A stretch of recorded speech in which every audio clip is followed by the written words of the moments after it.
It's time for the Film Crickets with Jay Fortier, Chris Martineau, and Melanie Howerton. Now, if you haven't heard of these crickets, then you must be the wrong age, because I think you have to keep a nice open mind about what the young people go for.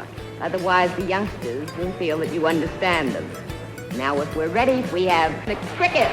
On this week's show, we say thank you to all of our friends and end out the year with a special show as we go live. We'll do it live! Fuck it! Do it live! I'll write it and we'll do it live! That's tomorrow, and that is it for us today. I'm Stewie Griffin. Thanks for watching. Luckily, this show is not live, it's taped, so before it airs, they cut out all my F-bombs. Anyway, I do a lot of live shows. Jay, Chris, Melanie, and their special guest this week, Jay's brother George, review the 1994 American drama film, The Shawshank Redemption. And now, the crickets. Does it stand the test of time? Let's find out. Your Film Crickets are on now. So much production value in this show. My God, what is happening? Sorry, Jay, go ahead. I just want to say that I remember the first time I saw Andy Dufresne. The first time I laid eyes on Andy Dufresne, he was probably one of them. I don't believe he was a film cricket. He was a little young for that. Well, welcome to the Film Crickets, everybody. Spot on. Yep. Well, welcome to the Film Crickets. My name is Jay Fortier. I'm along with my good friend, Chris Martineau. Hello. What's happening? Hello. And I'm along with my good friend and co-host, Melanie Howerton. Hey, guys. Hey. And I'm along with my brother, George. Thanks very much for the introduction. Yeah. It's Geo in the bottom corner, coming at you live. No, I don't think that they don't No, see I that. know. What's up, George? How are Great things, to see man? you guys. Chris, we were talking before. It's been a million years since I've seen you. Yep. Back in the old neighborhood. Great to see you, Jay. Yep. We talk all the time, but to be on this podcast, I watch this podcast all the time. I love it. It's fantastic. Really happy to be here. Melanie, really happy to meet you like this on this podcast. It's awesome. Nice to meet you. I was. I'll be honest. I didn't know since I last saw you, George. I was but a learner, but now I am the master. So, just kidding. So, George, it's gonna be yes, right. So, but let's see what's going on, right? Jay, we have the Shawshank Redemption. Yeah. This is crazy pants. This is one of those movies. We sure do. It is. It's in everybody's. It's in the zeitgeist. It is like part of pop culture. I mean, Jay opens up with his impression of Morgan Freeman, and I think everybody has. Well, I wanted to say everybody has a little Morgan Freeman in them, but that doesn't sound right. Everybody has. Everybody. Maybe. Everybody has an impression, right? But yours is really good. But everybody knows, even if you haven't seen it, I think it's fair to say that everybody has heard of and knows about Shawshank Redemption. Am I wrong? Is it skip a generation? I mean, where are you guys on this? My daughter knows about this. Her friends know about it. She's 21. So yeah, the kids do know about the movie. They might not have the same appreciation that older folks have. Okay. About it, though. All right. But don't really delve too deeply into what the kids think. I tried.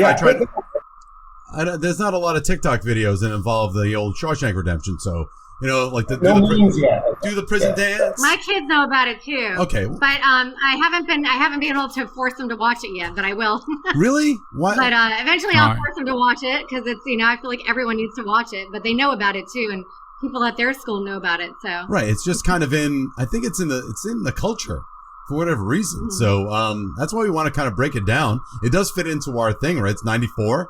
So let's kind of go around. And I was trying to remember this earlier today, and I like to open with this. What's our history with this movie? Have we watched it a lot? When was the last time you saw it?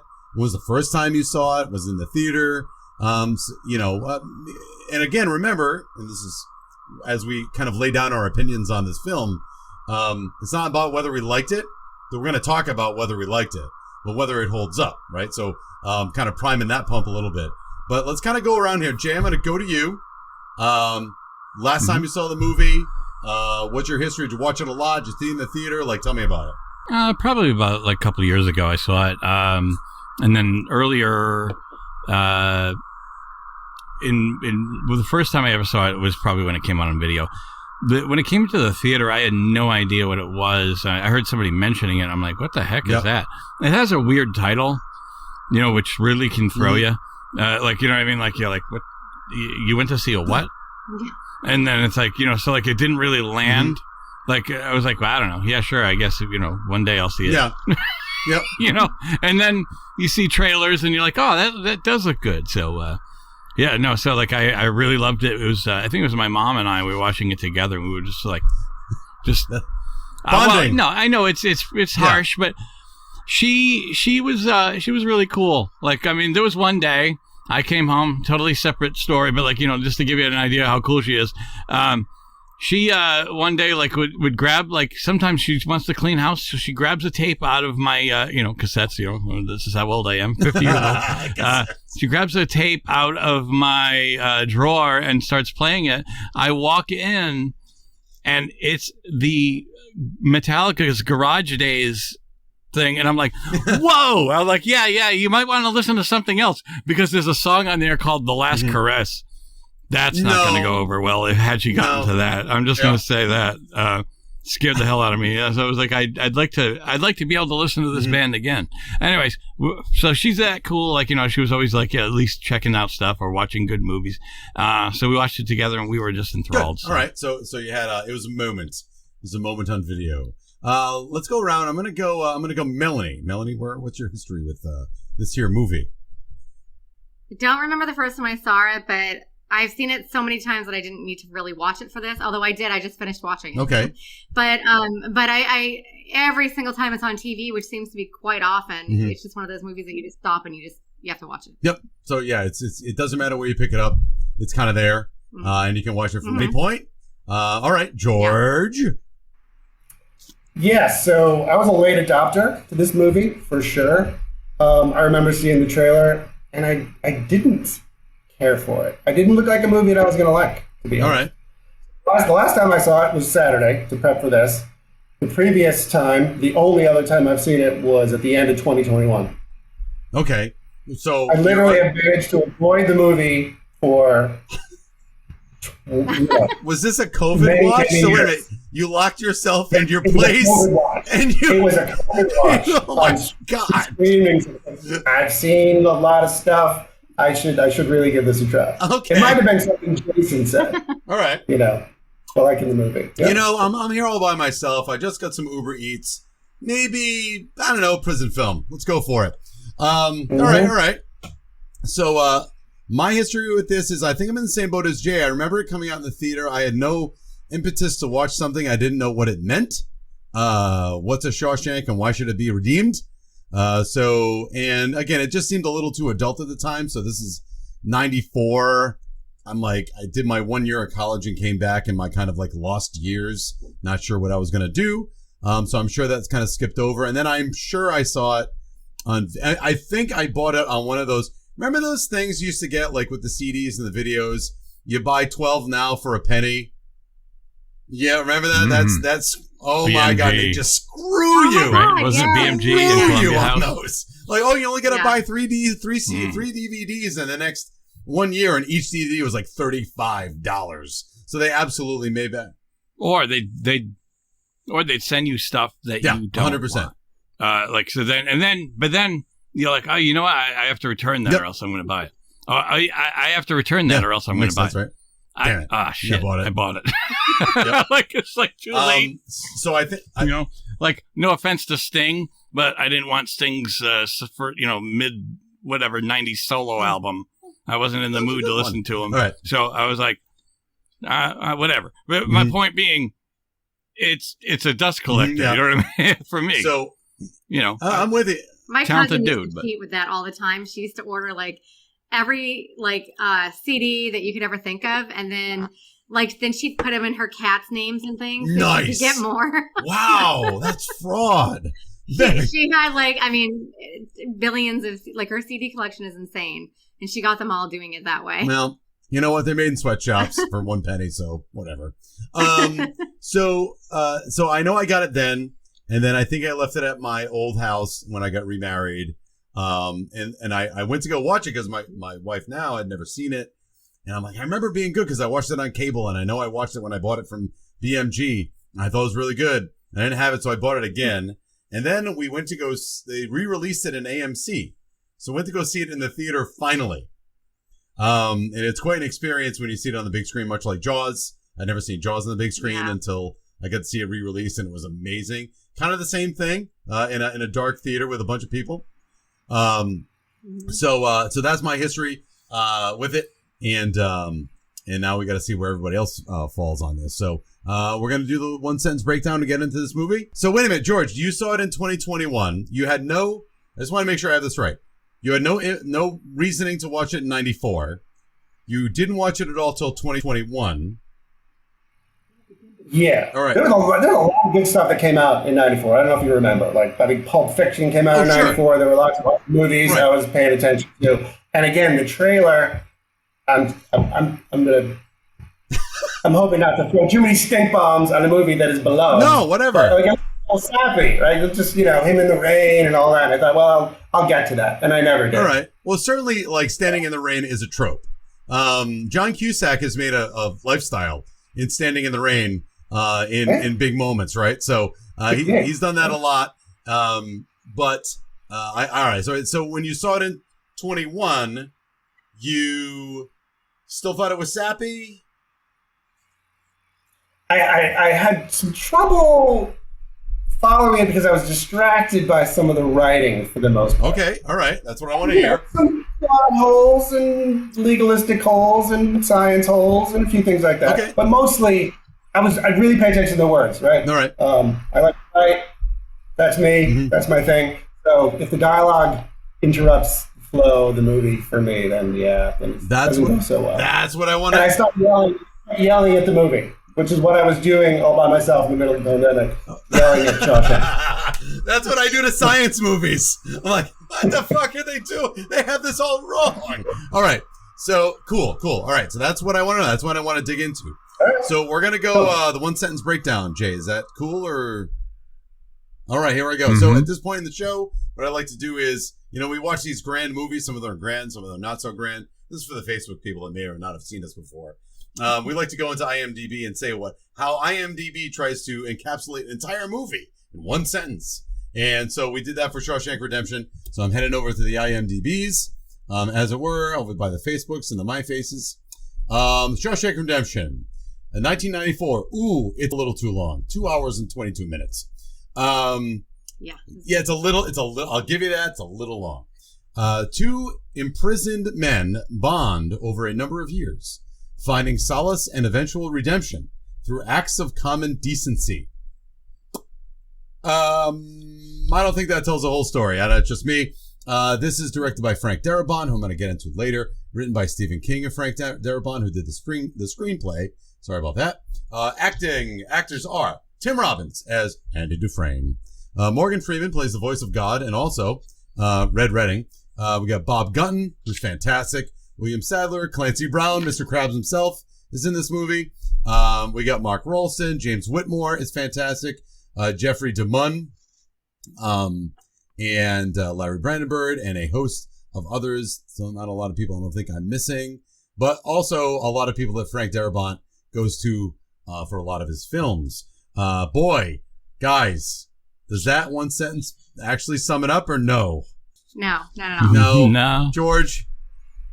No. And yeah, it's off track a little bit too. So. How is it off track? Well, so the redemption part, like that's kind of a tricky concept, I think, in the movie. Why? Why? I don't know how hard you want to go right now into the depths of Andy Dufresne. Okay. Yeah, but just go into it. I'm not sure that I want to know what you're thinking. Tell me about Andy. Yeah, so he is strategic and calculating and self-preserving, and he starts right away digging his tunnel. Yeah. Like he's trying to get out. Like that's his plan to get out. Yep. So the redemption is kind of tricky. I'm not saying he's not there, but it's a little tricky because he could have escaped sooner than he escaped, I think is implied. Yes. Right? Because he's had enough. The day that speaks to the warden about being exonerated because he has evidence of being innocent and he could be released, he says, let's do that. And the warden says, no. Well, that's it. And then he decides to leave. Right. So he talks to Red, I think, one time before he goes out, right? Before he escapes. Yeah, he talks. Yeah. And he's talking about some things with his marriage, that's something that he's sorry for, that he really killed her, which was overstating it by a mile, sure. I think. I'll give you that. But he says that he was hard to love, is what she told him, and he didn't communicate too well. So what are his crimes? Like, what does he need to be redeemed for? Where's the redemption there? And then there's also Red, who is possibly maybe the focal point of the redemption. Yeah. When he stops caring about the parole board's opinion of it. Right. And he looks within, right? Very, very Buddhist. I'm going to stop caring about, the results of this parole board. I'm going to just focus on me, go inside. But wait hold on. I want to hold on. I want to talk about that for a moment then. See, to me, I don't know. I understand where you're coming from with the Buddhist thing. Like I'm just going to accept everything that's happening to me. I get you there. Because that's kind of the central idea of the Buddhism. But I would counter by saying that the parole board, I was thinking about this earlier, the parole board, he has had the soul sucked out of him. He has been institutionalized, right? And that's how they reform prisoners. They suck the soul out of them until they have nothing left. Then they let them out in the free world. And if they kill themselves, that's their problem. It's not our problem anymore. So I don't know that it's Buddhist in terms of a path to enlightenment. I think it's just a matter of, I'm just going to stay in here and rot. You guys are going to do whatever you want. And then they say, we finally made it. We've broken you. Now you can go. You're no threat to anyone but yourself. In fact, you're ultimately going to be the threat to yourself, but we don't care about that. You know what I mean? So I think that's his reform. And that shows how the system is indeed broken. I don't know that it was ever fixed. And again, I'm not in law enforcement, so I don't know. I'm not a psychologist. I'm a physicist, so I don't know. But I'm just saying, that's the way I look at that. He stands up for himself, I think, in that last parole hearing, where he says, this is just an excuse for you to have a job. Yep. I don't really give a shit about your opinion. So he's not docile and accommodating anymore. He had been. And now he's, I think, self-possessed and confident in himself. He's but and I think they saw him.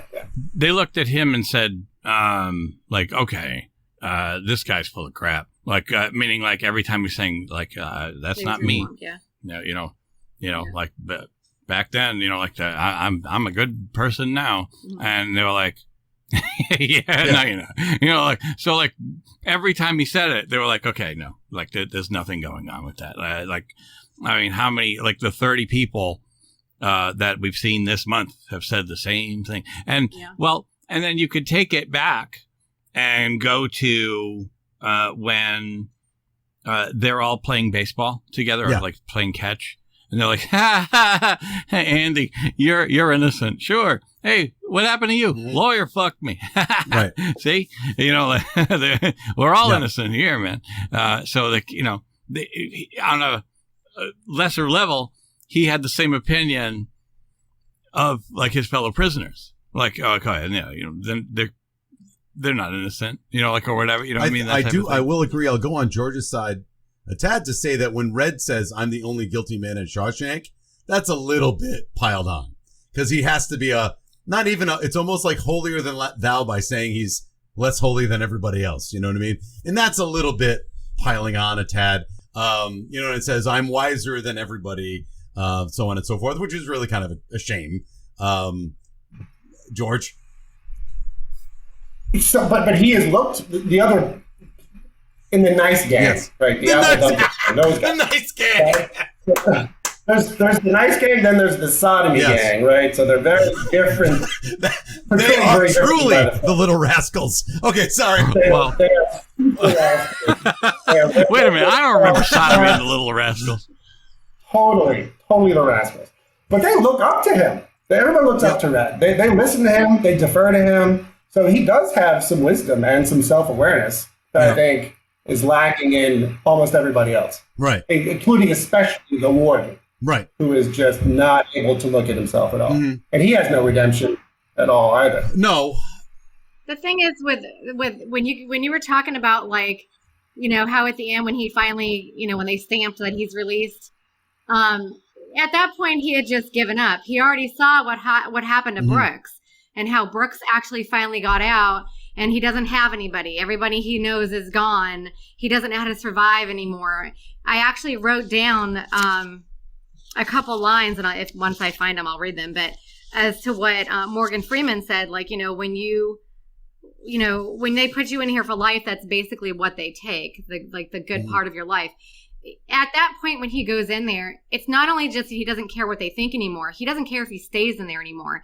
Up to that point, I think he was always trying to get out and say what they think that they wanted him to say.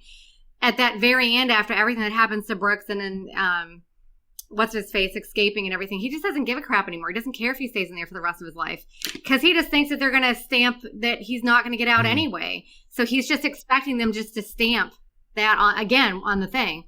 And so he doesn't care at that point. He just knows they're going to stamp that he can't get out and that he's just going to stay in there anyway. So it's like everything he said was kind of just truthful. He just figured that he was just going to stay there forever. And he said, I don't really give a shit either way. He's fine with it if he has to stay there. I agree. And it backfires on him because that's what they were looking for, right? That's what they were looking. They were looking to see that, oh, we did our job. We've broken him. And he really is no threat because he's got nothing left. He's an old man and he's going to go to the same halfway house. He's going to have the same stupid job as we gave Brooks, but no, we gave him an out. And that's the humanity in that. I just want to say that Steve Lavoie said congrats on the live show. Thank you, Stephen. And thank you, Steve, for your your contribution. We have already stated, so we got to pick this thing out here. So we have that Red is the only admitted criminal in Shawshank, while everyone's there for a reason. In fact, the only innocent person really is Andy Dufresne, even though, as George has, and I agree, maybe put a little too much on himself on his wife's death, but whatever. Okay, so that's the fact. Here's the thing. This movie is about, like, it obviously is trying to tug at your heartstrings everywhere, right? You're trying to get people that want to be redeemed, that have done a crime and would like to make good in society as best as they can, being reformed, however they're going to be reformed. We want to see the bad people get what they deserve. No doubt about that. But the fact of the matter is, and again, I don't want to sound too conservative because I'm not, but the fact of the matter is, this is a prison and they're there for a reason. And they're probably not all like George was saying, they're not all in the Apple Dumpling gang. Some of them, as George said, is in the sodomy gang. So what are we trying to do here with the movie? Are we trying to forget? And I'm not saying, I'm just throwing it against the wall. I'm not saying we should or we shouldn't. Are we trying to forget that these people are all criminals? Or are we just trying to say, well, the crimes back in the 40s weren't so bad? You know, it was like, Nellie Capone has knocked over a bank, or someone has robbed the boxcar. Like, we're not worried about like pedophilia and serial killing and, you know, meth distribution to minors. Like, we're just like, see, he stole a Studebaker back in St. Louis, and now he's doing time in the clink. Like, are we to assume that these criminals are lovable, or that we're supposed? You know what I'm saying? Okay, I do have something on that was in the trivia, but it's kind of darker. So I think it's because they wanted you to like the characters better. They never go in the movie. They don't ever go into why Brooks is actually there, and they actually I guess in the movie too. They don't go into why. Morgan Freeman supposedly in the movie was a bad robbery gone wrong where he accidentally shot somebody, or somebody got killed or something like that. But if you read the book, in the book, Brooks is there because he killed his wife and his daughter after some sort of a bad poker game or something. He was upset. And then what's his face? Morgan Freeman is actually there because this is horrible. Besides Brooks killing his wife and daughter, Morgan Freeman wanted to kill his wife, so he cut her brakes and for insurance money. Okay. And by an accident, the neighbor and the neighbor's kid ended up being in the car at the same time, and he killed them too. So that's why they're actually in jail. So George. Yeah, I was going to bring up those excellent points that the filmmaker chose to diminish the culpability and the awful nature of the crimes of some characters and then ramp up the evil nature of the warden, for instance. So he has baby Elvis killed right in the yard. Mm-hmm. In the book, he just sends him off to another prison. Okay. And did we lose Chris? No, I'm still here. Yeah, so he sends him off to another prison, which is milder than murdering him. So the filmmaker's making choices. He wants us to feel super sympathy for the old man Brooks when he's out in the world. And he calls himself an old crook. You know, the word crook. It's like the whitewash, criminal that you were getting at with your with the hokey descriptions, Chris. So I think the idea for the film is to simplify the good and evil. Just separate them completely, Well, they did change it for the movie to make you have more likable characters, obviously.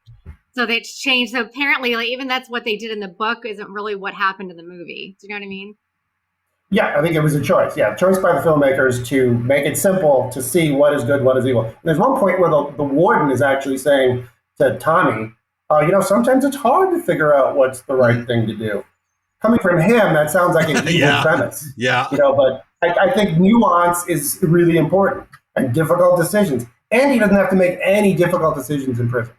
He finds out how to help himself and to survive, which is, because he's extremely intelligent. But he doesn't have. What if he would have had to have killed the warden, for instance, for him to escape? No, I don't think he would have. He would have been a really unsympathetic character, right? Yeah. Okay. Well, he's got a little vengeful nature in him. He was going to scare his wife and the lover. He was. He sent the ledger with all the financial hijinks and bribery to the newspaper that ends up, the warden killing himself over that. So he's he's working with some. Oh, they deserve that. They deserve all of that for letting rapes constantly go on, for beating people to death. I mean, the guy that first gets in there is crying in his cell, and the guards pull him out for crying and beat the crap out of him and kill him. These people are truly evil, and I'm sure they were back then. I don't know how the warden and all the guards actually live with themselves, even when they were killing Tommy in the yard. Like, they knew what they were going to do. They killed an innocent person who was in there for like a stupid crime, who had a baby and a mom, at home, and he just got his GED, and he didn't want to let him get out, so he wasn't going to blow the whistle. These people that's are George's point evil. is that the filmmakers are making a choice to make the wardens the bad people and the prisoners, which actually did crimes, the good people. It makes it sound like bad is bad and whatever. And I agree. Well, they are doing crimes. They're doing murder, and we're just as bad as the prisoners that are in there. So really, they're even. Go, George. What? They're even. I think the prisoners and the guard and the warden they're all even. They're all criminals. They've either killed somebody, stole something, they're doing something for themselves, but they're just as bad. They're just as bad as the people that are in the prison. So then you ended up getting to know the characters in the prison, and of course you care for them because it's part of the movie that you're gonna. The movie wouldn't be so good if you couldn't if you didn't care about the characters. Sure, totally agree with that. There's an interesting part where Andy is telling the warden that if he were exonerated and he were let out of prison, I won't say anything about your nefarious deeds. Yeah. Don't worry about that. So he's maybe lying, but he wouldn't say anything, or he's maybe just in self-preservation mode and he wants to get out.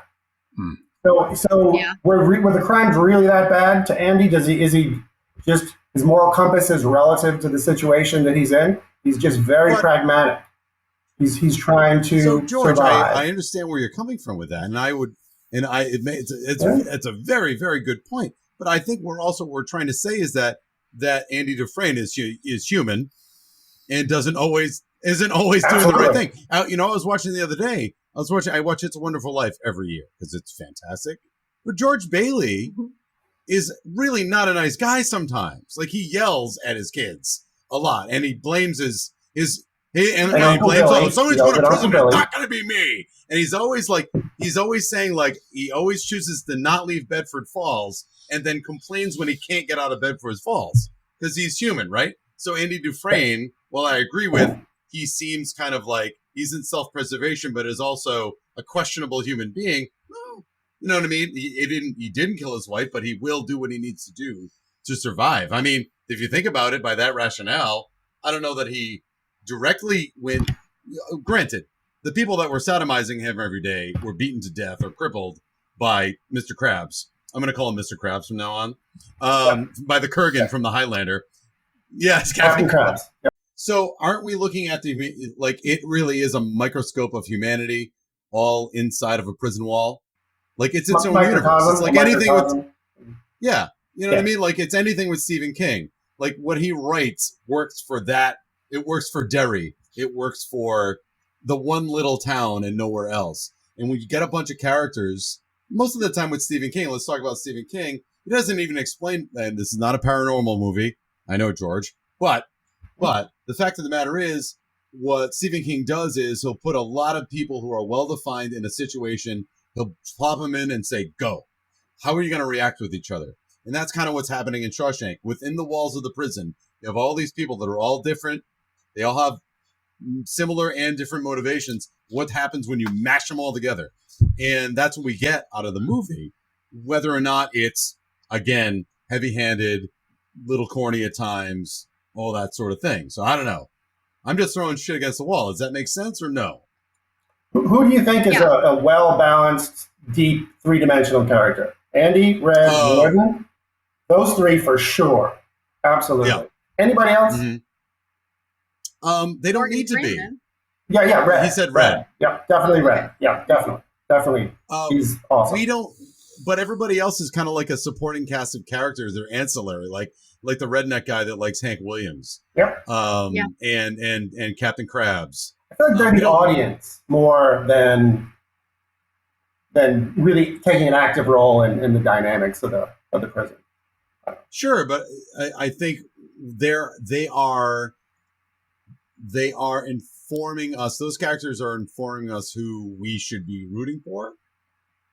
Yeah. And again, they're prisoners. Yeah. All right, George, let me ask you a question, because you were like kind of saying that, like, almost like, Andy is kind of a conniving character because at the end he wanted to make sure that the warden ended up like getting in trouble, and then the warden killed himself. And, the thing is wouldn't you be awfully freaking pissed off if you were in there for 19 years and you didn't do a damn thing to get in there, and then knowing that these people that are supposed to be in charge are letting you get beaten the crap out of every day, letting you get raped, using you for your brains for free? You could say, oh, well, they could think, oh, these people are just prisoners, whatever. They're guilty. They did all these things. They deserve to be treated like this. They find out that he's literally innocent, and they don't give a shit to even help him to go into it. In fact, they make sure that they kill somebody to make sure that he doesn't ever get out. And on top of that, they throw him in solitary confinement for months at a time while he's just sitting in there festering of how he can eventually get back at these people one day. I mean, they all got what they deserved. They needed to get a lot more. The whole time I was watching this, I was like, I don't know how these people can live with themselves. Like, I know you're a guard and this is your job and you're supposed to be doing what the warden tells you, but like to just beat somebody up for crying and kill them, or kill somebody that's innocent to make sure that the person who's doing your books for you for free never gets out of jail. These people are truly disgusting. And I think that everything that he did, they fully 100% deserve every bit of it. And you would root for Andy, and you would root for them to just go to hell, because these people are crooked. They're totally corrupt. They're worse than half the people that are in there. Like I don't know. I feel like they deserve every single thing that they got. They deserved a lot more than that. I don't have a problem with any of that. I probably would have killed the warden to escape the prison myself. I would have been super pissed. Rage-filled and all of that. I'm just suggesting that Andy is not, he's a more complicated person than maybe he might appear, as just a very virtuous, giving person. Red says, this is another project to keep your brain alive, like you keep your brain running, to teach Tommy how to read after the library. I'm just saying he's a little more complicated than just the saint who gives, just delivering acts of kindness to everyone. Sure. It's really first and foremost about him surviving and getting out. And I was rooting for him the whole time. It's also about him feeling normal. He's doing things to help him feel normal, just like giving the beers to the guys on the roof, or talking about money because it makes him feel more like, or financial stuff that makes him kind of feel more like he was when he was out. Or even teaching that guy to how he got his GED, that made him feel good about himself. And he was helping people, but he was also trying to feel as normal as he possibly could in the worst situation possible. So isn't that butting against the institutionalization of the prisoners, right? He's trying to cling to his soul as much as he can, no matter how fractured it is, no matter how imperfect it is. He's trying to cling to whatever he's got, whatever humanity he's got left, and that's what he's pushing against. Whereas the other people, they just kind of accept it because 3 square meals. What else am I going to do? Yeah. He still has hope. And Morgan Freeman told him that hope was dangerous in there.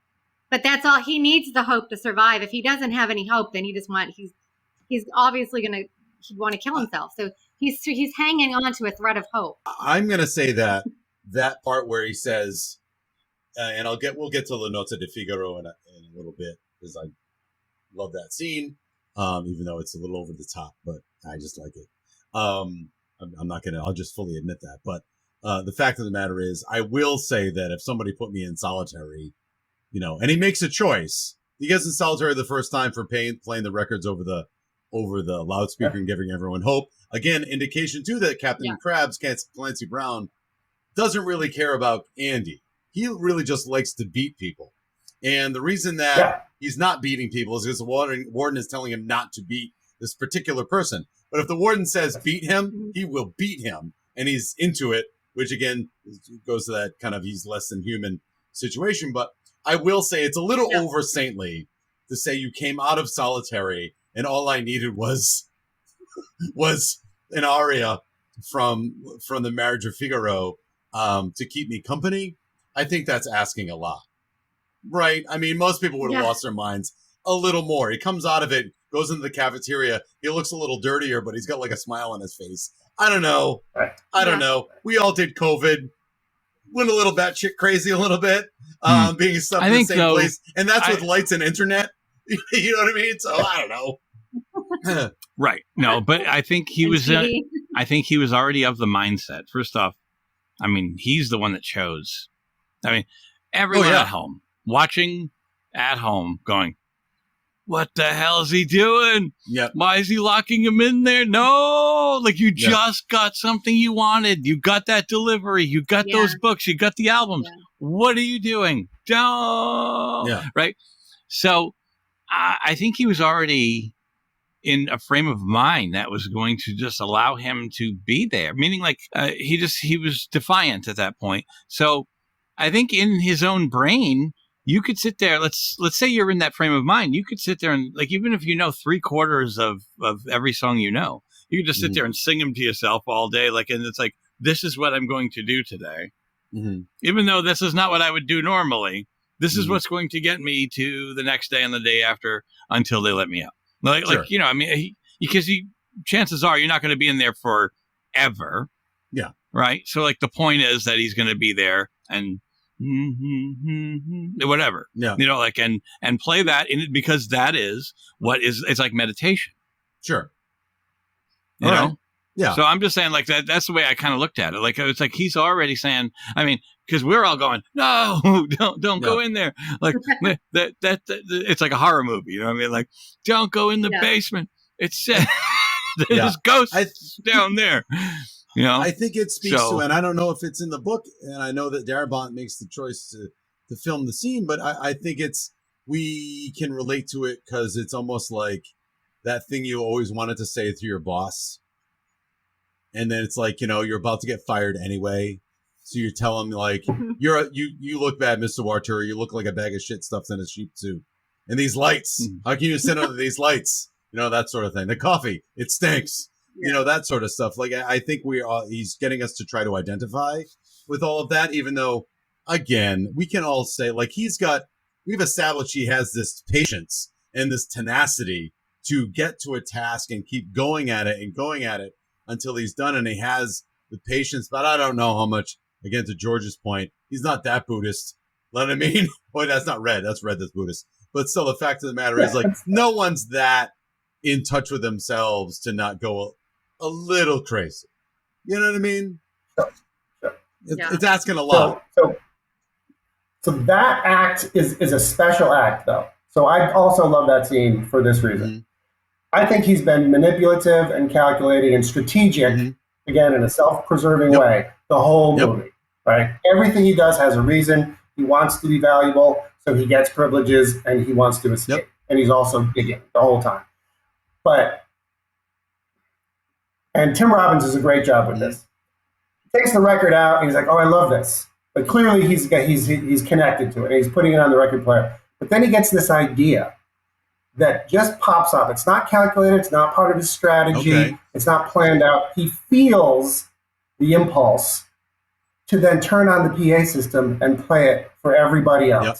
This is a giving act, an act of love and goodness. And it wells up inside. You can see him get full of this, this color and this energy.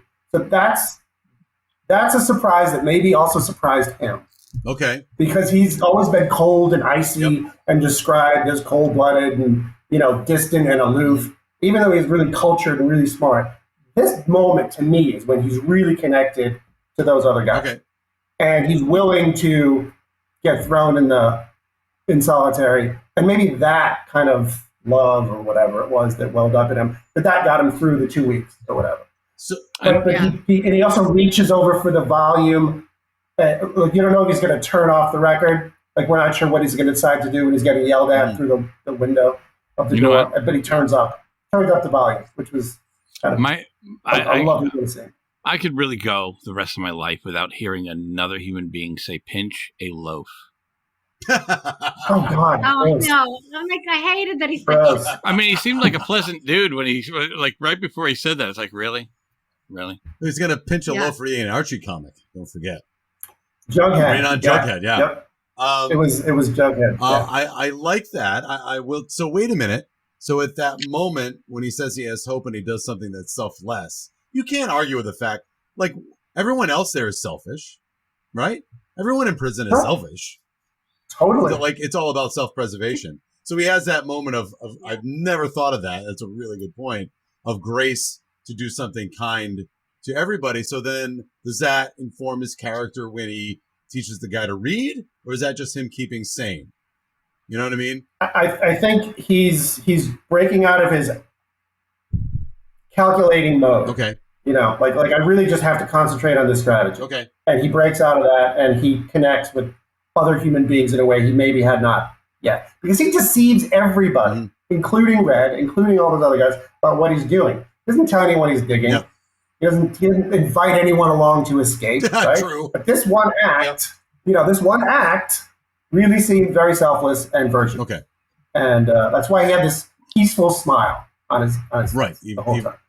Can I say, who has a lock on the outside of a bathroom door in a prison? Like, what's... Yeah. He locked the... Yeah.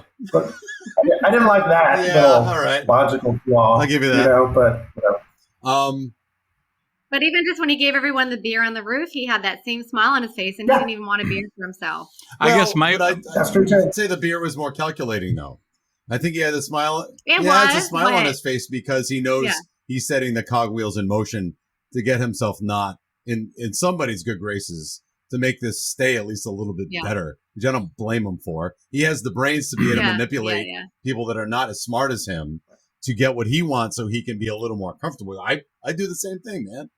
You know what I mean? I don't know. Like, who wouldn't do that if they could? No, you know what though? I gotta say, what scared me about that section is I get all those points.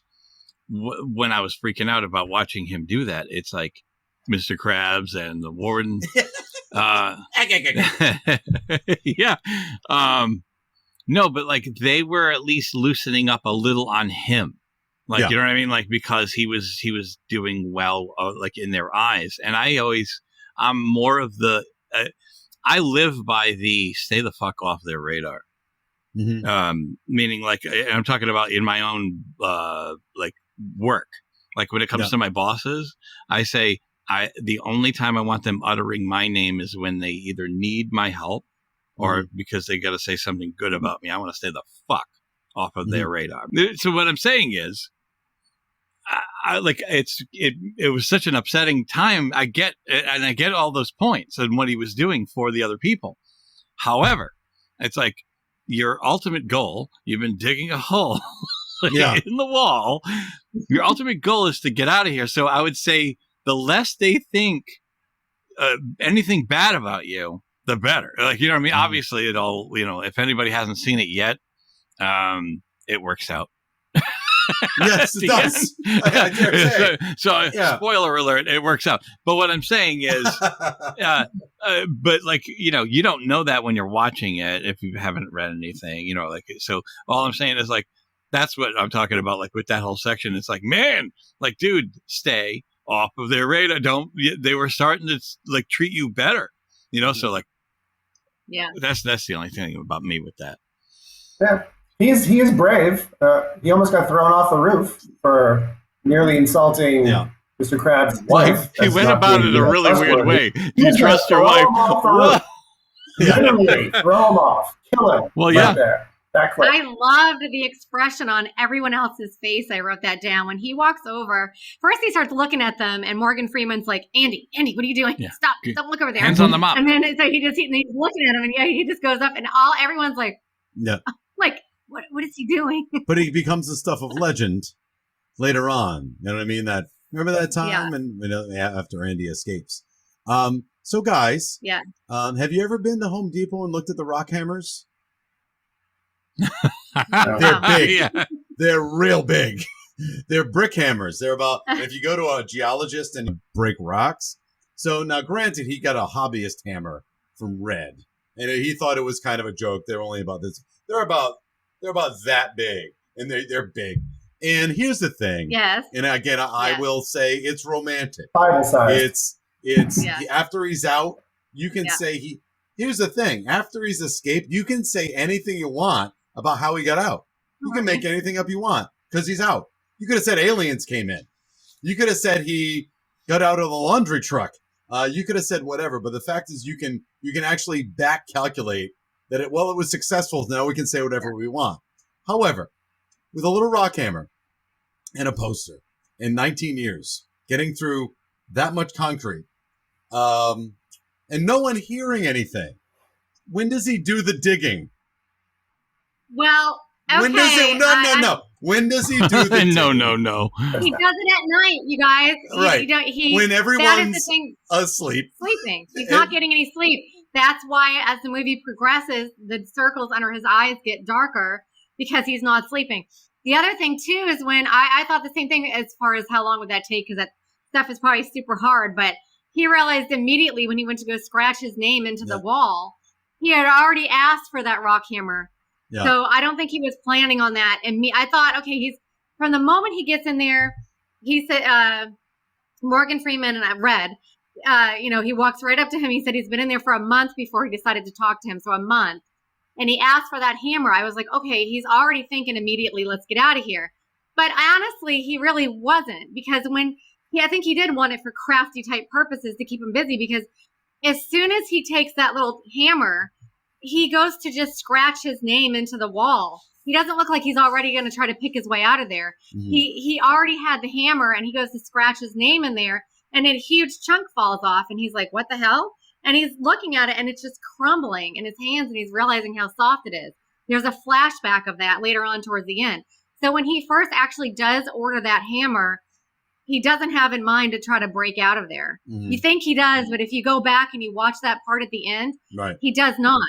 That's not what he's thinking. He wanted to do his little rocks, but he even has the polishing stones and all that. It's not until he scratches his name into the wall that he realizes that a chunk came out, and literally how soft this stuff really is. Sure. And then he starts thinking about it. But again, so it was, when he initially ordered it wasn't to break out. I agree, but then when did he get the blueprints for the prison that knows that the sewer pipe is on the opposite side of the wall? Exactly. I'm fine with it because it doesn't matter. He's already out. So you can say anything before that. It doesn't matter. Yeah. But yeah, how do you, did he just figure I'll dig till I get somewhere? and then I'll figure it out from there. In which case, you have a he giant. did have to kind of go down, into this in between the walls and kind of walk away before he got to that sewer pipe. Well, you know what? It wasn't like it was right behind the wall. I gotta say, like, he had to have also heard the weather report because you have to time it right there. Hold on a second. Come on. 5, 4, thunder 3. Yeah. Is it a mile away? Yeah. Come on. I thought that was convenient too. That was pretty convenient. You know what though? It was. However, it also made great drama. Like, you know what I mean? Like, it really was like, course. it was really great. Yeah. And he's reborn, right? He's reborn and rebaptized. He comes out covered in fluids, just like we all do. And then I'm serious. Hey, and then I love that he brought soap with We all him. breathe liquid. He brought soap with We all him. breathe liquid for 9 months. Just get used to according to James Cameron, yes. The abyss. But didn't you guys think it was funny that he brought soap with him? He was smart enough to bring a bar of soap with him. Brought a bar of soap. He is Andy Dufresne. He can go through a tunnel and bring a bar of soap. I thought that was hilarious. But honestly, again, it's a lot. But boy, like swelling music, thunderclaps, lightning. And again, I know it's from the big preview moment, him standing in the rain like this, and on the poster as well. But how else do you sell the movie? Like you're waiting for that moment. You know he's gonna get out, and that's the thing. Like I didn't know the movie. You sell it by he has the rope. When he has the rope, I'm like, oh my god, Andy killed himself, right? That must have been it. And then you find out it's not, and it kind of pays off, even though it's very melodramatic. But it's for the same reason you kind of tear up at the end of that. I tear up during the prison yard scene where they're playing the Marriage of Figaro. But for the same reason, like I tear up at the end of fucking Rudy. Like how preposterous is the end of Rudy when he runs out on the field and everyone's chanting the name of a kid who sits on the bench? Like nobody does that. That doesn't happen. But you know what? Fucking A, every time, here come the waterworks, and I curse myself, and I go, why am I crying at this? This is ridiculous. I am no better than everyone else, but I'm like, no, I'm going to let it happen. Like, every time. Like, I don't know. I'm not going to deny it, the fact that it hits the feels, whether it's bad or not. I'm not going to suddenly start watching Hallmark movies because it hits the feels. I'm just saying, like, he executed whatever he wanted to execute, and regardless, I don't know. Like it's tough. It's tough to say because it is schmaltzy. It is kind of corny. It is aggrandizing this moment. But shit, man, I don't know. Yes. Like it's executed well. 500 yards of shit. I wrote down a couple lines from Morgan Freeman that I just loved. Can you say it like Morgan Freeman? Talking about, I can't do that. Okay, all right. Okay, so I don't do good voice impressions like Jay does. But when he said he strolled like a man in the park without a care in the world, in the beginning when he's talking about Andy walking around the courtyard. Mm-hmm. And then he tosses up a rock in the air like, no big deal. Yeah. And then when he says, these walls are funny. First, you hate them. Then you get used to them. And after a while, you learn to depend on them. They send you here for life, and that's exactly what they take from you. Mm-hmm. I don't know. He's so amazing. I just love Morgan Freeman. I love listening to his voice. Yeah. Well, he is God. So there's that. It was a great casting choice because even I was enjoying everything that he was saying because he was saying it. So it was awesome. Right. He pulls you in. His voice just makes you shut up and listen to him in awe. Like he's just anything that he says, you just stop and you listen. He's just got that about him. He's amazing. So he made this movie with his voice. I think he was a great choice. Sort of not quite logically a black man in that space, which I might mention later. But other than that, he was perfect. So Chris, you're talking about your feelings. You're sharing your feelings. You're crying. Yes. Mm-hmm. I think there's a connection to the popularity of this movie with like the men's movement. Right? Like these guys in the yard, they are just, self-aware for the most part. Yeah. Deferential, respectful, not chaotic. Right. So Andy Dufresne it goes through a birth canal, like you were suggesting, right? Yeah. Like a ritual that he's reborn, which was very men's movement right around that time. Yeah, sure. Yeah. The book Iron John came out in 1990. It's Robert. Oh, that's Bly. right. You know, That's right. it's all the drum circle stuff. It's all the ritual. It's the healing and the growth. But I think that's why maybe it wasn't immediately popular, but it eventually got there. And I think that's why guys like the book or the movie, because all right, it's a space for them to be, you know, real and open and vulnerable and to grow, right? And to heal. I don't know that I want to agree with that with me personally. I think that's cool. I hear what you're saying. That never would have dawned on me. I hear where you're coming from in terms of where we are in the 90s, right? And we even hit upon this in stuff in like Lethal Weapon, which came up in 89. There's a conversation in Lethal Weapon about men crying at night and eating quiche, you know, that sort of thing. So I understand that that's around that time. And maybe that's why there's so much pushback now. Stuff like men being men and men to men. You know what I mean? Fuck your feeling. You know, I get it. I just, that never occurred to me. That comes to me just in terms of maybe just like the idea of that speaks to me because of all of the times that we have been shit on in our lives and feeling not in control and whatnot. And finally, here's someone who is able to break out of that. And that's maybe why you make that connection. Why I made that connection. Anyway, like, and you know, I'm being dramatic. My life's not that bad. But certainly there are times when you feel as though, like, oh my God, I can't believe everything's working against me. This is miserable. And then, I'm going to make it out of here. And then I make it out. Just, you know, here's one guy that made good. He made good. I bet you I could make good too. Do me a favor. So I want you to. I agree with your point, but that's not where I'm coming from. What? I want you to lift the House Divided flag. I want to see if there's a hole behind there. Like, have you been digging? Tunneling my way out. Yeah. No, I tunneled my way out. No, I tunneled my way out to Maryland. Right. That's different. Well, you know how we were talking about Mel Gibson crying in that movie, and just like, I will say since you guys are all guys, coming from a girl's point of view, there is something about seeing a guy cry that is the most attractive thing in the world. And it's just something about them. You just were like, oh my God. And you're just like, oh, you know, you just feel so bad. I don't know what it is. There's something super attractive about that. And I think a lot of girls will say the same thing. It's very attractive. Okay. That guys can feel that they can show their emotions. All right. See, and this movie was very popular with Oprah and her folks. That's true as well. So it did flop. Both ends. Let's not forget the movie did flop. And I think probably because they didn't know what it was all about. And it did. Pulp Fiction. It is a weird Pulp name. Fiction. Where's Titanic in this? Is that 97? 97. Yeah. 97. Yeah, that's 97. I'm sorry. There's another big movie. Pulp Fiction, and there was something else. Forrest Gump. Forrest Gump. What was it? Forrest Gump. Forrest Gump won that year. Yeah, good luck. Year. Good luck against Forrest Gump. Jenday. Oh boy. Yeah. Jenday. So all right. So George.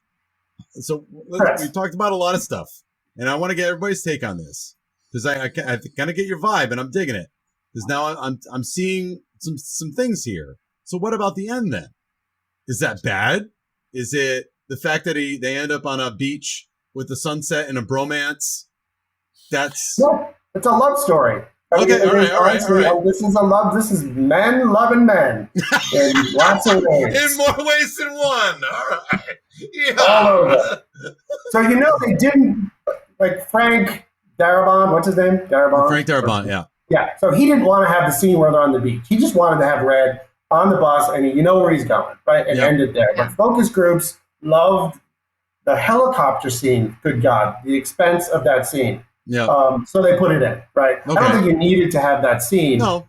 But he said, I miss my friend. He is totally, open and clear about this. So you get all the feelings without the last scene, but I don't know.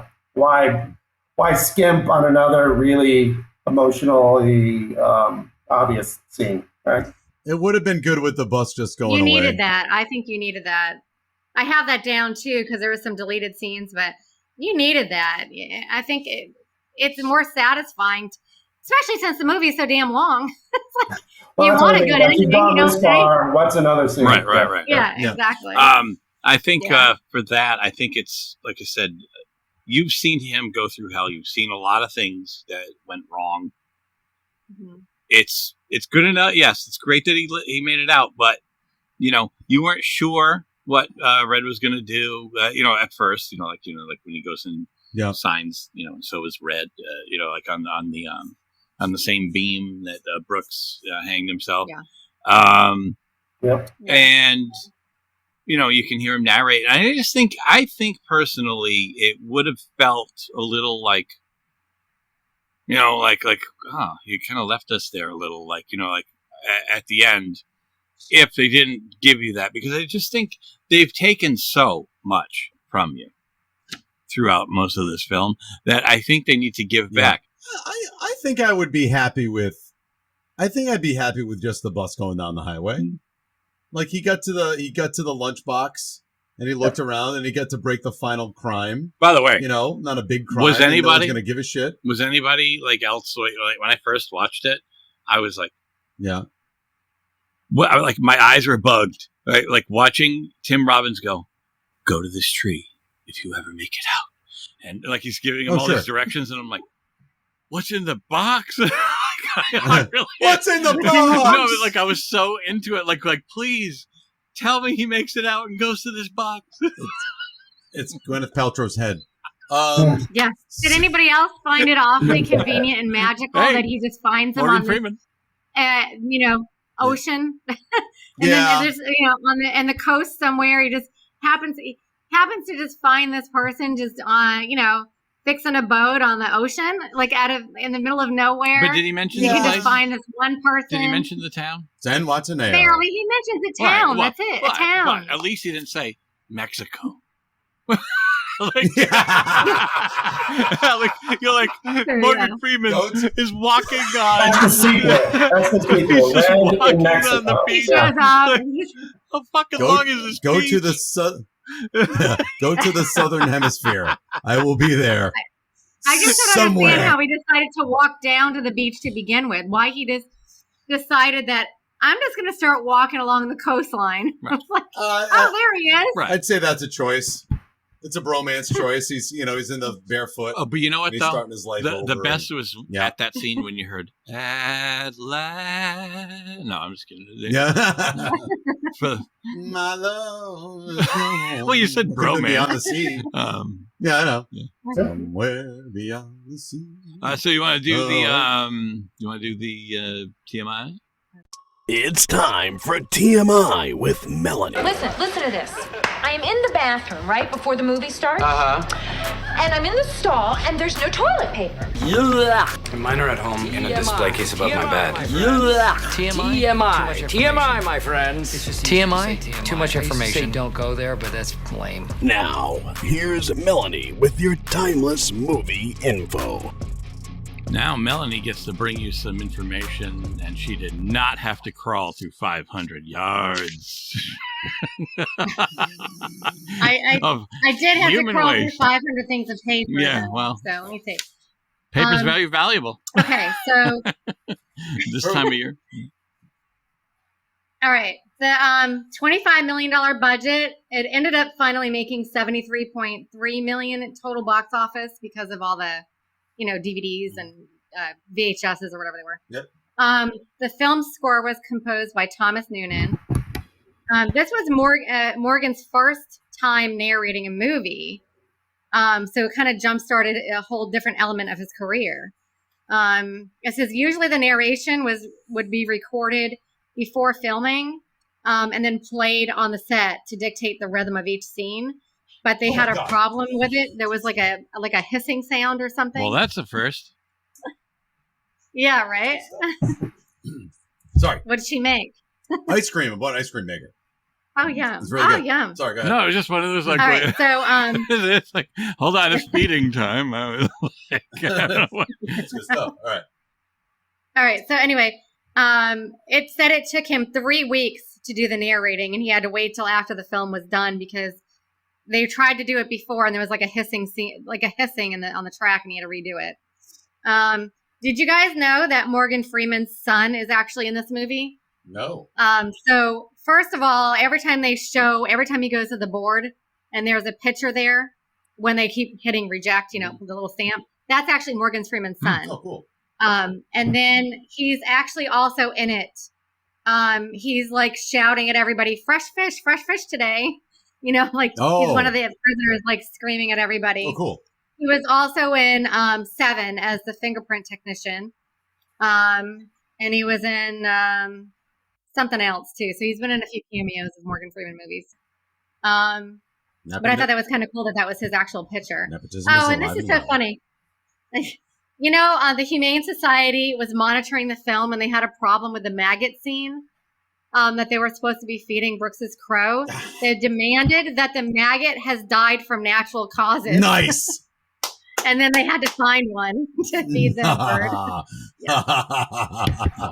And I thought it was so sad that he's like reading, when he was writing his last letter to everybody, and he's like writing like, I hope he's found some friends. You know what I mean? Talking about his bird. I like started to tear up. It was so sad. Anyway, Look at George. Let's see. There was also a deleted scene where the prisoners found a dead crow in the field after Brooks leaves and gives them a burial. So I guess apparently Brooks' bird died after he left. Yeah, that would be. They nice. just bury a random crow that they find. I think it's Brooks's. Oh, Charlie Sheen loved the script so much that he called up the executive producer and said that he would do the film for basically the bare minimum. And he even offered to, and he like the bare minimum pay ever. And he wanted it so bad, but they said no. Stephen King's name was deliberately kept out of promotions because they wanted the audience to not really associate him with other stories like Cujo and Pet Sematary. So they really didn't mention Stephen King in the beginning. He also sold the rights to his story for about $5,000, but he never cashed the check. He framed the check and he gave it back to him with a note saying, in case you ever need bail money. No. That's fun. Rob Reiner wanted the script and offered them $2.4 million for it and wanted Tom Cruise to play the lead, but Darabont Pictures refused. Thank you. It said, Morgan Freeman, I just have something about him. He worked as a dancer in 1964 as a World Fair, and he was a member of an opera ring musical theater in San Francisco. He didn't begin acting until 65. Then he realized between acting and dancing, because he was a dancer, that, acting is where his heart laid, and he really wanted to just be an actor. And he said that his career really started to take off after The Royal Hunt of the Sun, which he filmed. And the Electric Company. I was about to say. Yes, the Electric Company. I wrote that down. That 1971, awesome. He was playing in the Electric Company. Apparently, he didn't really like doing that much. The filming filming required up to 18-hour work days, 6 days a week. So apparently, the crew wasn't that happy with the producers and how hard they were working him. In fact, that scene where he first meets Andy, where he's just throwing the ball in the courtyard, that took 9 hours. And he had to throw that ball for 9 hours. And the next day he showed up with his arm in a sling. Because his arm was just killing him so bad from doing that. They looked tired. They looked like they were not able to throw the ball well, but apparently that's why. Like it was not good baseball happening. It's all in the plan. It's all in the plan. Oh, this is crazy. All right. You know Mark Rolston? No. You know Mark Rolston, the one who played Boggs, the nasty one of the sisters that kept yeah. So listen to this. This is just how people can't separate movies from reality. Oh, no. So, which is insane to me. So he was in an elevator with his newborn baby carrying, in a little carrier. And some lady recognized him and freaked out and caused a scene in the elevator, and she was panicking because it was him, like he was some evil character or something. And he had to calm her down because he didn't want her to wake up his baby. Come on, lady. Yeah. Do you not know he's an actor? What's wrong with these people? Can I pause you for a second, Melanie? And then he licked her face. Just to go on that. No, but on that same note, from 90210, there's a guy, Jamie Walters, right? You know that actor's name? Anyways, he did also some singing and stuff. He played a bad character, later in the years or whatever. And I remember he went to some sort of like a fan thing, and people were they had signs, "Leave Donna alone." And it's like, Like, oh my like, God. You know, like he actually got out of it because he was like, well, screw this. I mean, people can't seem to grasp that I am not this character named whatever the hell. Yeah. It is, you know, it's like, you know what I mean? Like being treated like some guy, because I guess his character threw Tori Spelling's character down a flight of stairs or something like that. It's like, Oh yeah, I know exactly what you're talking about now. And it's like, you know, like, dude, you can't lecture the actor. Yeah. Unless he's doing the same stuff in real life. You know? Gotta love that. Right. Yeah. And how crazy is that lady? I mean, to freak out because she saw him in an elevator. I mean, he's holding a baby. And he's not dressed in 1940s he's prison all garb. because he's some evil. Yeah. I mean, he did a good job looking insidious, you know, in that movie, right? Like he was selling it. I was buying it. I got to tell you, "Honey, please" is one of the frightening lines. That was a good line. Oh, I know. He says that over and over again. So gross. Ian Shawshank was supposedly in Maine, but not a single character speaks with a New England accent. True. Yeah. They were all foreign. This had more Oscar nominations than any other Stephen King movie. Tom Hanks was offered the role of Andy, but turned it down due to his commitment to Forrest Gump, and later accepted the role in The Green Mile as a favor to Frank Darabont. Red cell number is 237. And in The Shining, in the movie, the dead woman resides in the Overlook Hotel at room number 237. There's lots of little things like that. Does that mean that Shawshank Redemption faked the moon landing? By that rationale? Is that it? Yeah, maybe. Is that it? Okay. Just checking. Let's see. During the movie, Andy asks Red why he's called Red. And he informs him maybe it's because I'm Irish. So, but in the original movie, he was supposed to be white with red hair, Irishman. All right, look. Here's the deal, Andy Dufresne. Here's what we're going to do. First, we're going to get you a bar of soap. Friend. You don't like it, I'll smash you in the face and be shit lady, be Jesus. What are you talking about? Sorry. It says Bob Gunton, the Warden Norton. He said this film was so popular in terms of TV screenings and downloads that he's earned nearly $100,000 every single year, despite only being third on the cast list. Sure. So, like, can you imagine how much money they're still making every time they play these movies? Yeah. It's and funny. I everybody didn't watches even realize it. Royalties. Royalties. Crazy. Love it. Little checks. And I guess they had a problem when they were filming with the Crow because the Crow kept trying to talk over everybody's lines. Stupid Crow. Yeah. That's what you get for feeding it dead maggots. All right. Want to do Final Judgment then, Mr. J? Sure. It's time now for Final Judgment. Are you ready to rubber stamp this bitch? Here's the Final Judgment. All right. Well, up until this point, it's been about opinion. But now, is it about fact? I don't know. We're going to find out to see if this movie holds the test of time. We're going to start with. All right. Let's start with our guest of honor. I think he's been ready to talk about this movie for a while. George. All right. Yeah, so I alluded to this a little while ago about. I looked up census data, by the way. So in 1940, Maine was 99.6% white people, right? 0.1% black people. Yep. So it's hard to swallow the very seamless racial integration in this prison in the 1940s and the next couple decades, right? Fair enough. So any remake of this movie, present day, would have to do something about that, right? And prison reform is an issue. I would think they really have to dig into it. So that part felt like it was way too easy, way too whitewashed, right?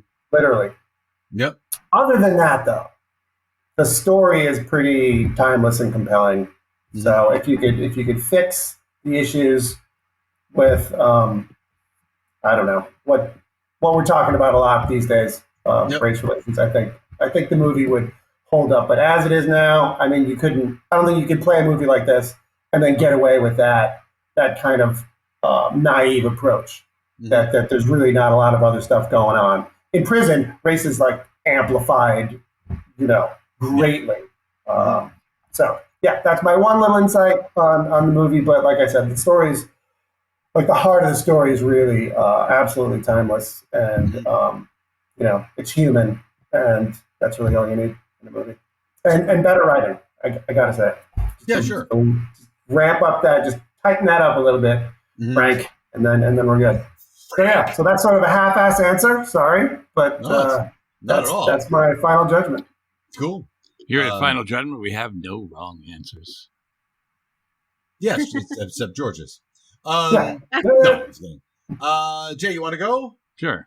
I do say anytime it's a period piece, it's an easy thing to hold up because it's not representing 1994.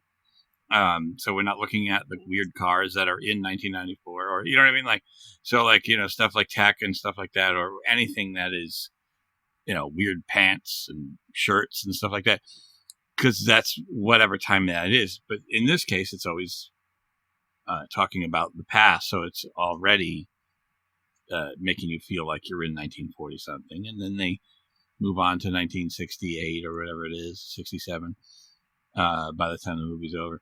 And so either way, it makes you feel like you're in those times. And I think the subject matters that they deal with are, it's hard to not relate. I never plan on going to prison. I never want to, ever know what that's like. In fact, I am a custodian, and I do get to clean the police station. And sometimes this is like a funny story. That I do have to then sometimes clean a cell. And now it's not what you would think. It's not like, yes, there's a sliding door, but it's not bars. It's actually like plexiglass. So you think they're not touching the plexiglass? They're absolutely touching the plexiglass, right? Sure. So I got to go clean it now. But it's that is a hidden plexiglass, so you have to shut it like 3/4 of the way. So I'm like, this is as close as it's ever going to come for me to be in a jail cell, right? But I have to do that in order to clean it, right? But it's like a really weird, freaky thing when it happens. But so. No, listen, as I was saying, that type of struggle, any type of struggle that that they're showing in this movie, you can sit there and go, wow, I really relate to that, in the sense that I would also freak out. I would also want this. And, so I think they do it very well. So I can't see anybody really not enjoying a lot of this movie. Yeah. Or if not, the whole thing. Okay. So, yeah. Absolutely holds up. Sure. Yeah, you want to go, Mel? You want me to go? I'll just go. All right. So yeah, 100%. I think it holds up. They play it constantly, still on the TV all the time. It like Jay said, it's such a huge period piece going way, way back, so it doesn't ever look like it's out of touch in any way. And then the storyline is just as far as you really connect with these people after seeing all the horrible things that they go through, and the friendship and the bonding between certain characters. And I love the fact that there's a happy ending. And I think a lot of people, like that, because, like in The Green Mile, to me, that's not a happy ending. And you watch that movie, and I love the movie, but you watch the whole thing, and then my daughter's crying hysterics. I cried for an hour after I first saw that. So I'm like, why do they have to kill him? So it's it's kind of, yeah, I know. I hate that. No, he wanted to die. Well, maybe if he would have, that's a whole other story. Okay. but no, for in this one anyway, at least there's a happy ending, and you can feel good, even though there was some really sad parts throughout the movie. Mm-hmm. You get that happy ending. So I feel like if anybody watched it, I can't understand how they wouldn't like it. I don't know. It's such a good movie, and they play it all the time. So all right. Yeah, I guess I would think it holds up. All right. I'll say, I'll agree. I think it holds up. I love George's insight on the demographics of Maine in 1940, whatever, for obvious reasons. I guess that occurred to me, but it never occurred to me. So that's kind of neat. So in that regard, it's good casting, but it also doesn't make sense. But just in terms of, look, it's, I focus on whether or not people would watch this now.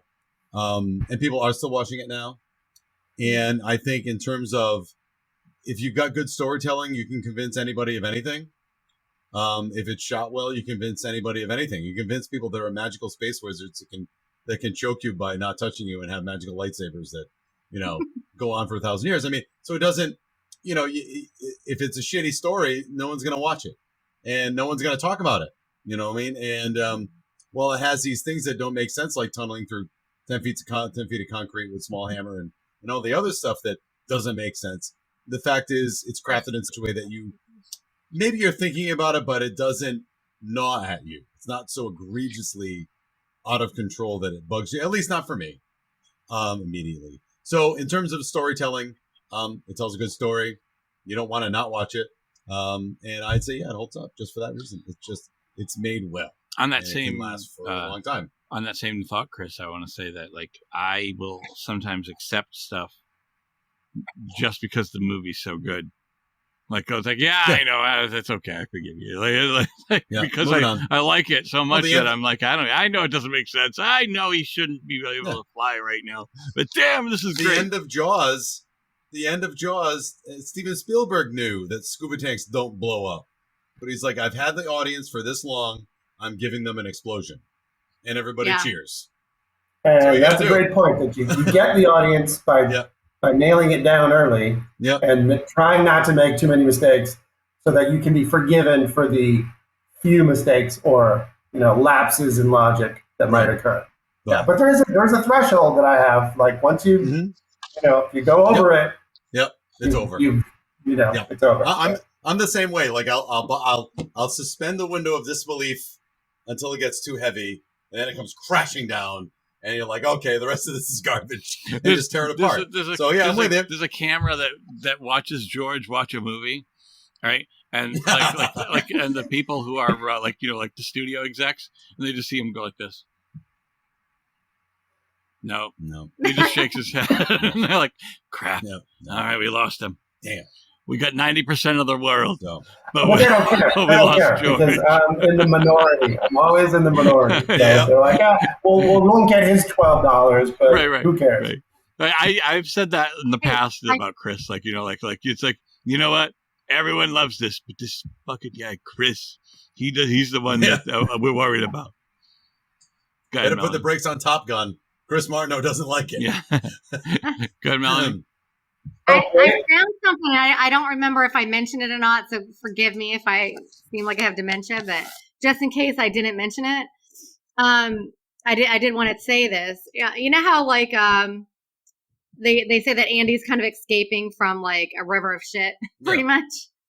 I don't know if I mentioned this or not, but in the beginning, I guess apparently Robbins refused to do it because all the stuff that he was supposed to crawl through was considered toxic by a chemist. Oh. So in order for him to do it, they dammed the stream to make it deeper and used chlorination to partially decontaminate it.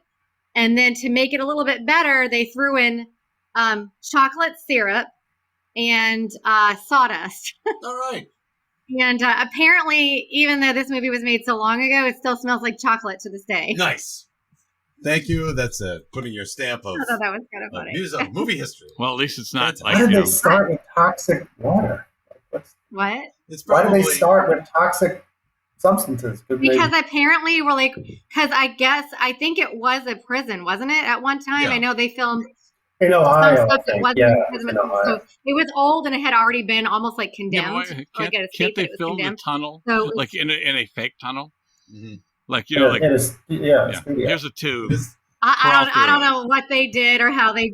I guess apparently they needed to use that one particular stream for some reason, and they tried to clean it up because he wasn't going to do it because it was toxic crap that was in there, pretty much. I don't know what kind of stuff was in there, but it was toxic. We have to use the original electric chair.